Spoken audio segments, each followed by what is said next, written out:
Welcome to Dharma Wisdom Channel, where we explore profound Buddhist teachings and apply them to real-life challenges. Today, we delve into a thought-provoking question. Is living close to your children in old age truly the key to happiness? Or could it lead to unexpected suffering? As we journey through life, it is natural to seek comfort, love, and security, especially in our later years. Many parents believe that by living near their children, they will find the companionship and care they long for. But is this really the path to lasting peace? Buddhist philosophy teaches that attachment is a root cause of suffering, and placing our happiness in the hands of others, especially our children, can set us up for disappointment. Through ancient Zen wisdom, Buddhist parables, and real-life examples, we will explore how expectations in old age can lead to emotional pain. And more importantly, how to cultivate true inner peace. This discussion is not about discouraging family bonds, but about redefining them in a way that leads to serenity rather than suffering. Let's embark on this journey together to uncover the deeper truths behind aging, attachment, and the path to enlightenment. 1. The desire for closeness. Imagine an elderly man who had spent his life working hard, raising a family, and ensuring his children had a good future. He dedicated his younger years to providing for his loved ones, making sacrifices, and dreaming of a time when he could finally relax and enjoy the company of his family. Now, in his later years, he finds himself in an empty home that was once filled with the sounds of laughter, footsteps, and the warmth of familial bonds.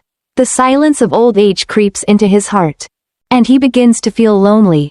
As he sits alone at the dinner table, a thought repeatedly crosses his mind. Perhaps I should move closer to my children. They will care for me, and I will no longer be alone. This idea gives him a sense of hope, a belief that being physically closer to his family will naturally bring emotional closeness as well. Without hesitation, he makes the necessary arrangements, packs his belongings, and relocates to be near one of his children. Example story. Mr. Huang, a retired professor, found himself in a similar situation. After losing his beloved wife, he felt a deep emptiness in his life.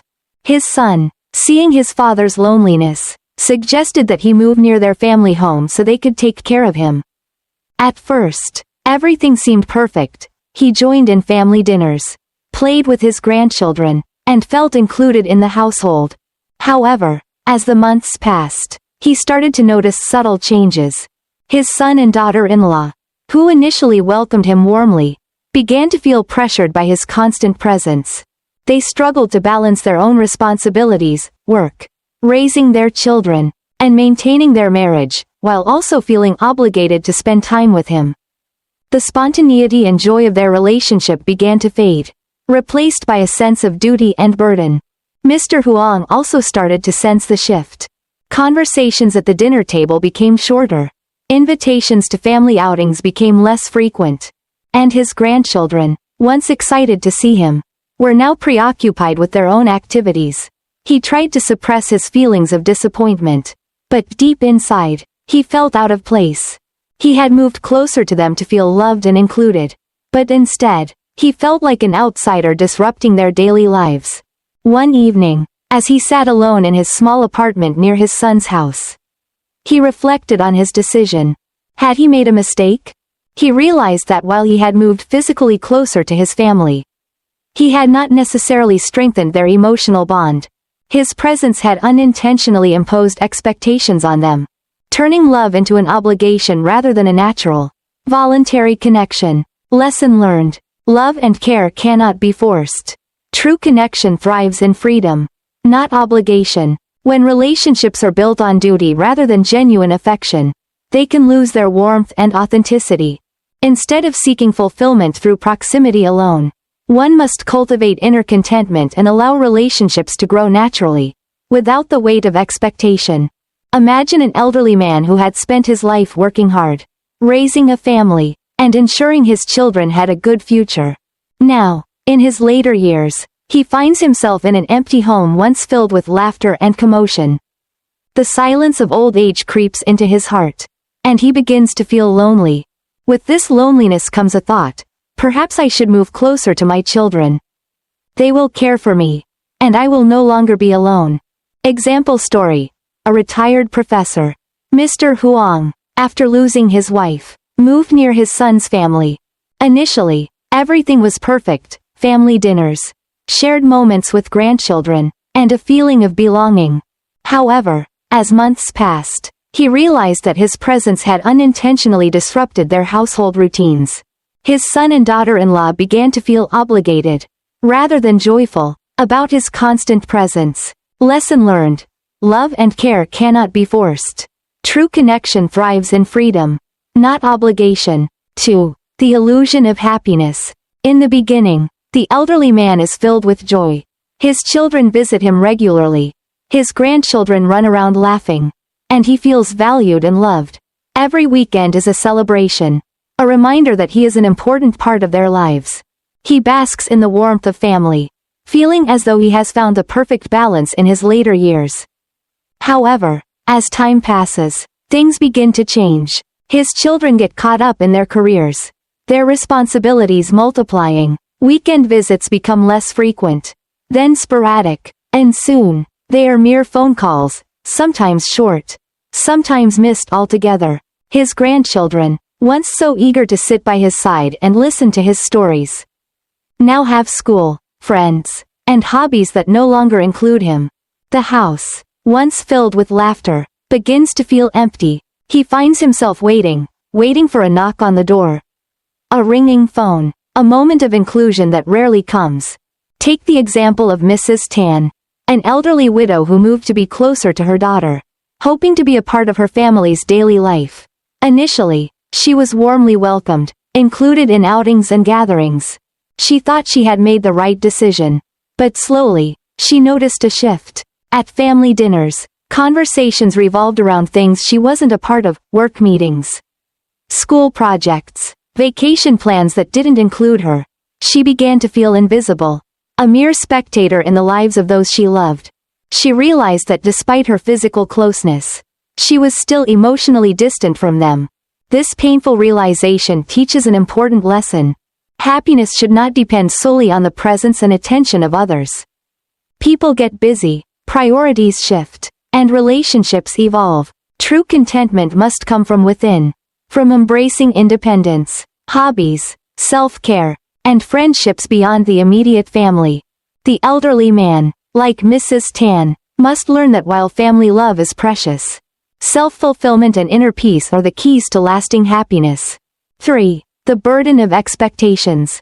As the years pass, the elderly man begins to feel a deep sense of resentment. He looks back on his life, remembering the sacrifices he made for his children, the long hours of work, the dreams he set aside, the comforts he went without to ensure their happiness and success. He had given them everything, believing that one day, when he grew old, they would return that love and care. But now, as he sits alone, waiting for a visit that never comes, he wonders, was it all in vain? His resentment grows with each passing day. He thinks of the sleepless nights spent worrying about his children's future, the financial burdens he bore without complaint, and the countless moments when his needs came second to theirs. In his heart, he cannot understand why they do not feel the same obligation toward him now. Shouldn't they be here for him, as he was for them? Shouldn't they repay the love and effort he invested in them? Mr. Gupta's story reflects this struggle. A devoted father, he had gone to great lengths to provide for his son's education, even selling a piece of his ancestral land to send him abroad for better opportunities. He had no regrets at the time. His son's success was his pride. But as Mr. Gupta aged, his health declined, and loneliness crept in. He decided to move to the city to be closer to his son, expecting that he would be cared for in return. Yet, life had other plans. His son, now deeply immersed in his own career and family, had little time to spend with him. Visits were rushed, conversations were short, and his presence often felt like an afterthought. The more Mr. Gupta dwelled on his expectations, the more bitter he became. His son, sensing this resentment, began to avoid him even more.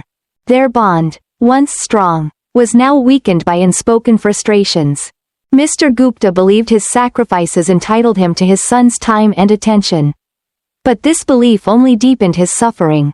Through this painful experience, he learned an important lesson. Expectations, especially unspoken ones, often lead to disappointment and heartache.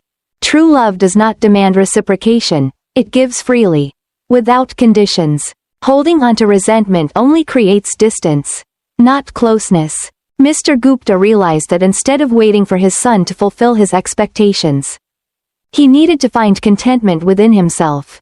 He began to rebuild his life by engaging in community activities, reconnecting with old friends, and finding joy in the present, rather than dwelling on the past. Happiness is not found in what we believe others owe us, but in the peace we cultivate within ourselves. 4. The realization of attachment. As time passes, the elderly man begins to reflect on his loneliness. At first, he blames his children, believing they have neglected him, forgotten his sacrifices, and failed in their duty to care for him. But the more he sits with his thoughts, the more he begins to see the truth. It is not their actions that cause his suffering, but his own attachment to them. He had thought that moving near his children would bring them closer emotionally. He assumed that physical proximity would naturally lead to deeper connection, that his presence in their daily lives would ensure he remained an important part of their world. But he now realizes that love does not work this way. Being physically close does not always mean being emotionally close. His children still love him, but their lives are filled with responsibilities, distractions, and their own families. His expectations of constant attention and involvement had only set him up for disappointment. One day, he recalls a story he once heard from a monk. The monk had spoken of a river and a man who tried to grasp the flowing water with his hands. The more tightly he tried to hold onto it, the faster it slipped through his fingers. But when he relaxed his hands and let go, the water flowed around him, touching him naturally. Love, the monk had said, is like that river, it cannot be controlled or forced, only experienced. This story strikes a deep chord in the old man's heart. He realizes that his attachment to the idea of how love should be had been the source of his pain. He had tried to grasp his children's affection, expecting it to conform to his desires. But in doing so, he had only felt it slipping away. The more he resented their absence, the more distant they became. With this understanding, he begins to let go, not of his love for them, but of his need to control how it is expressed. He stops waiting by the phone, counting the days between visits, or feeling hurt when his children forget to call. Instead, he focuses on the love that already exists. Even in small gestures, a short conversation, a message, a shared meal, he starts to appreciate the moments they do spend together rather than mourning the ones they do not. With his newfound wisdom, he also opens his heart to other forms of connection. He befriends neighbors, joins a meditation group, and even picks up an old hobby. Slowly, the loneliness that once consumed him begins to fade, replaced by a sense of peace. He no longer demands love, he simply allows it to flow.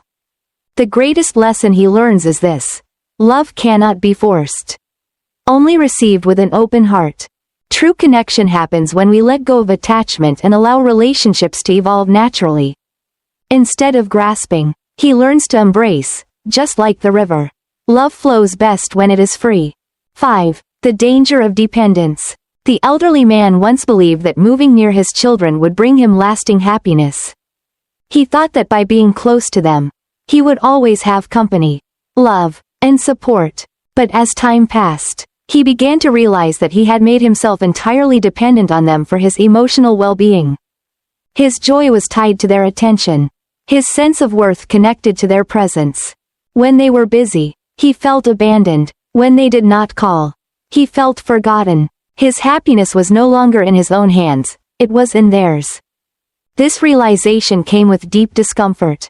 He had spent his life teaching his children independence, encouraging them to stand on their own feet. Yet here he was, struggling to do the same. He expected them to fill the void in his heart, to give him a sense of purpose now that his active years were behind him.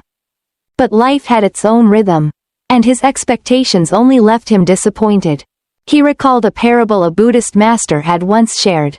A farmer, caught in a fierce storm, found a strong tree and leaned against it for shelter. The tree protected him from the wind and rain, giving him a sense of security. But as the storm intensified, the tree weakened and eventually collapsed, leaving the farmer vulnerable and exposed. The master explained that the farmer's mistake was not in seeking shelter, but in depending entirely on something outside himself for stability. True strength, he said, comes from within, not from external supports that can be taken away at any moment. The old man reflected on this story and saw himself in the farmer. He had leaned too much on his children, expecting them to be his emotional support. When they were there, he felt secure, but when they were absent, he felt lost. He realized that he had placed all his emotional weight on them, without cultivating his own inner strength. Determined to change, he decided to regain his sense of independence.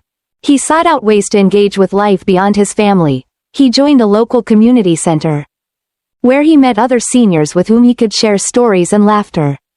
He revived an old passion for gardening, spending hours nurturing plants that thrived under his care. He started reading again, exploring books that expanded his mind and gave him new perspectives. As he did these things, he began to feel lighter. The loneliness that had once consumed him no longer had the same grip. He still loved his children, but he no longer depended on them to define his happiness. He cherished the moments they spent together, but he also found joy in his own company. The greatest lesson he learned was that self-sufficiency is key to emotional stability. When we rely too much on others for our happiness, we make ourselves vulnerable to disappointment. But when we build strength within ourselves, we become resilient, able to face life's changes with grace, no longer swayed by the absence or presence of others. The old man, once burdened by dependence, had now found freedom in self-reliance. 6. The path to inner peace. One quiet afternoon, the elderly man sits alone in meditation. The sun casts a warm glow through the window, and a gentle breeze stirs the leaves outside. As he breathes deeply, a final realization dawns upon him. His mistake was not in moving near his children. His mistake was in expecting them to make him happy. For so long, he had believed that his well-being depended on their presence, their attention, their love expressed in the way he wanted. He had placed the burden of his happiness on their shoulders, expecting them to fill the emptiness he felt. But happiness, he now understood, could not come from others, it had to be found within. He recalls a story about an elderly woman in Japan. She had lived alone for many years after her children moved to different cities, visiting only a few times a year. But instead of feeling lonely, she embraced solitude as a companion. She found solace in the simple rituals of daily life, brewing tea with care, tending to her garden, listening to the sound of birds in the morning.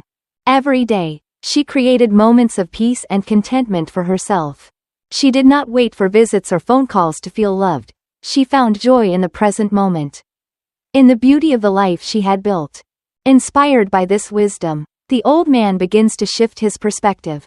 Instead of dwelling on what he lacks, he starts appreciating what he has.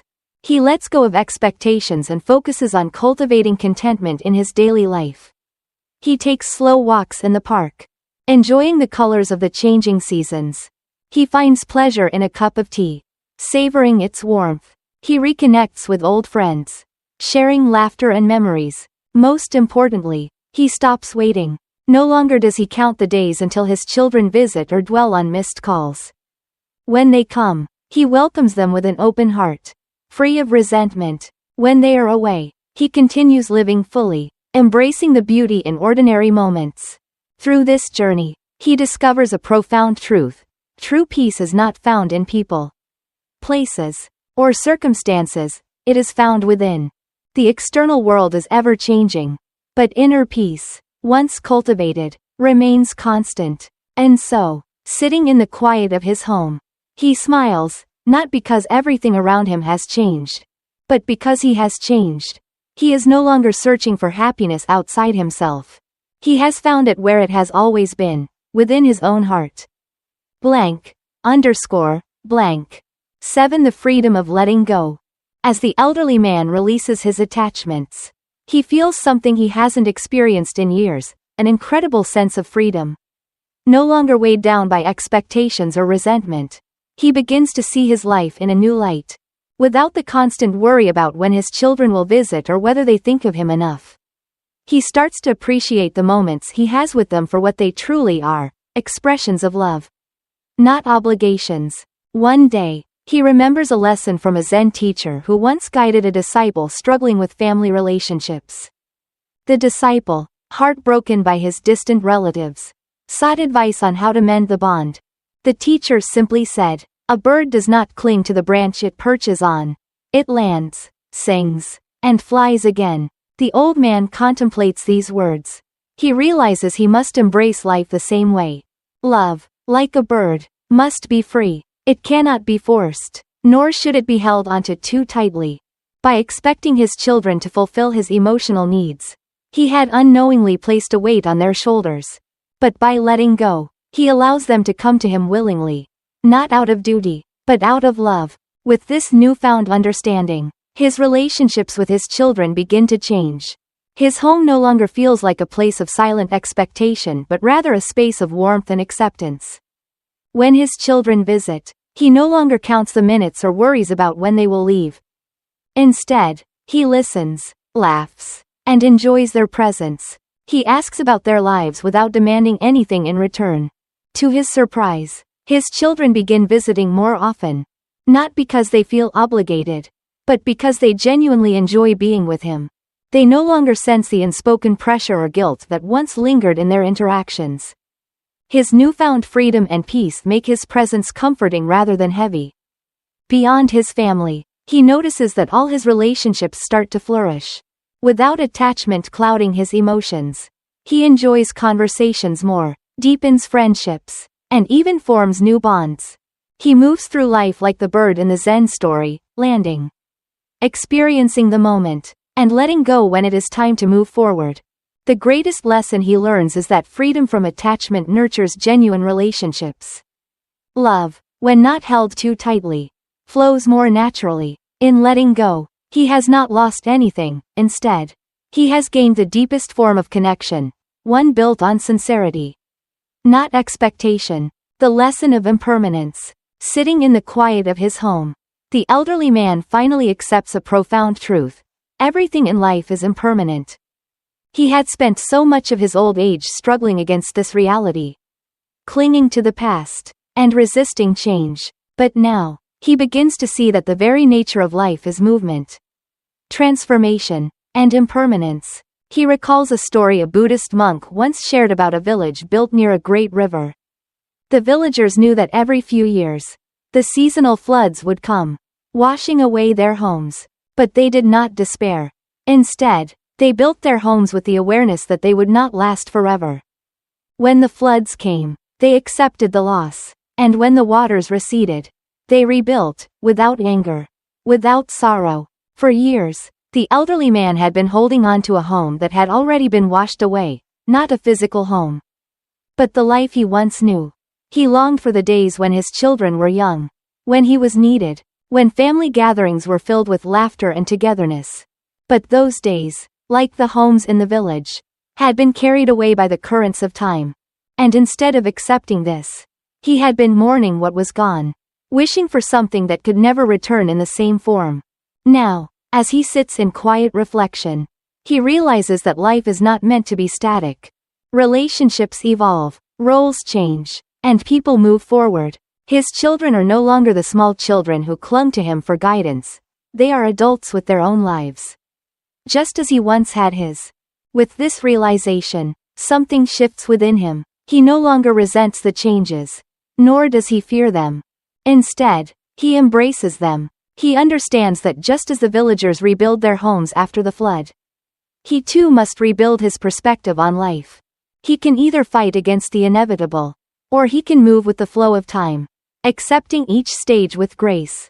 He begins to see beauty in impermanence. The changing seasons, the passing of years, the shifting dynamics of relationships, none of these are losses, but natural progressions. The love of his family has not disappeared, it has simply taken on a different form. With this newfound wisdom, he finds himself at peace. The weight of longing and resistance lifts from his heart. Instead of clinging to what was, he cherishes what is. Instead of fearing the future, he welcomes it. The greatest lesson he learns is this: acceptance of impermanence leads to inner peace. Nothing in life is meant to remain the same forever. And that is not a cause for sorrow, it is what makes every moment precious. By letting go, he is finally free. 9. Finding joy in solitude. As the elderly man embraces the wisdom of impermanence, he discovers something unexpected, a new kind of joy. One he had overlooked for much of his life, the joy of solitude. For so long, he had feared being alone, equating solitude with loneliness. He had believed that happiness depended on the presence of others, that his children's visits and attention were necessary for his well-being. But now, as he lets go of attachment and expectation, he begins to see solitude in a different light. Unlike loneliness, which is filled with longing and emptiness, solitude is peaceful and fulfilling. It is not the absence of people that makes one lonely, but the absence of purpose. With this realization, he stops seeking happiness outside himself and starts cultivating it from within. He remembers the story of a retired artist in France. She had once been deeply engaged in the social world, surrounded by friends and family. But as time passed, her loved ones moved away, and her house became quieter. Instead of feeling abandoned, she found solace in her art. Every day, she painted, capturing the beauty of the changing seasons, the play of light and shadow, the emotions she carried within her. Even in solitude, she never felt alone, because she had filled her life with meaning beyond relationships. Inspired by this story, the old man begins to rediscover the things that once brought him joy. He picks up a book and loses himself in its pages. He spends mornings tending to his small garden, watching the flowers bloom with quiet satisfaction. He goes for slow walks, feeling the warmth of the sun on his skin and the gentle breeze that carries the scent of earth and trees. For the first time in years, he listens to the sound of birds in the morning, to the rustling of leaves, to the simple stillness of the present moment. He realizes that peace has always been within reach. He had just been too focused on others to notice it. The greatest shift happens in his heart. He no longer waits for happiness to come from the outside world. He no longer feels restless or empty when his children are not around. Instead, he finds fulfillment in the quiet rhythm of his own life.